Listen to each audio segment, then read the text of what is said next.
தமிழ்நாட்டில் கற்கால கருவிகள் சில கிடைக்கின்றன. அதிரம்பாக்கம்ங்கிற பகுதியில் இந்திய தொல்லியல் துறையை சேர்ந்த ஆய்வாளர்கள் என்ன சொல்றாங்கன்னா, இந்த கற்கருவிகள் அதிகபட்சமாக 2 லட்சம் ஆண்டுகள் பழமையானவையாக இருக்கலாம் அப்படின்னு சொல்றாங்க. கற்காலத்தினுடைய பழமை என்னன்னு தெரியுமா? 33 லட்சம் ஆண்டுகள்.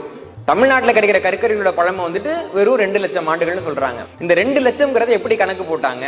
அந்த கல்லை கொண்டு போய் கொடுத்து ஏதாவது சோதனை பண்ணாங்களா, விட்டு பார்த்தாங்களா? ஒண்ணும் கிடையாது. இந்திய தொல்லியலாளர்கள் அதற்கு சொன்ன ஒரே காரணம் என்னன்னா, வட இந்தியாவில் இருந்துதான் தென்னிந்தியாவிற்கு மனிதர்கள் வந்திருக்க முடியும்.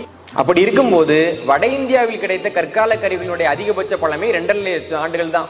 அப்போ வட இந்தியாவிலே 2.5 லட்சம்னா உனக்கு 2 லட்சம் போதும் போ என்று தமிழக கற்கருவிகளுடைய காலத்தை 2 லட்சம் என்று கணித்து சொன்னார்கள். நாம் அமைதியா இருந்தோம். சமீபத்தில் 2018ஆவது ஆண்டில் சாந்தி பாப்பு குழுவினை சேர்ந்தவர்கள் அங்கு கிடைத்த கற்கால கருவிகளை முறைப்படி ஆய்வு செய்து அதன் காலத்தை கண்டறியும் பொழுது அங்கு இருக்கக்கூடிய கற்கால கருவிகளுடைய அதிகபட்ச பழமை 15,10,000 ஆண்டுகள்.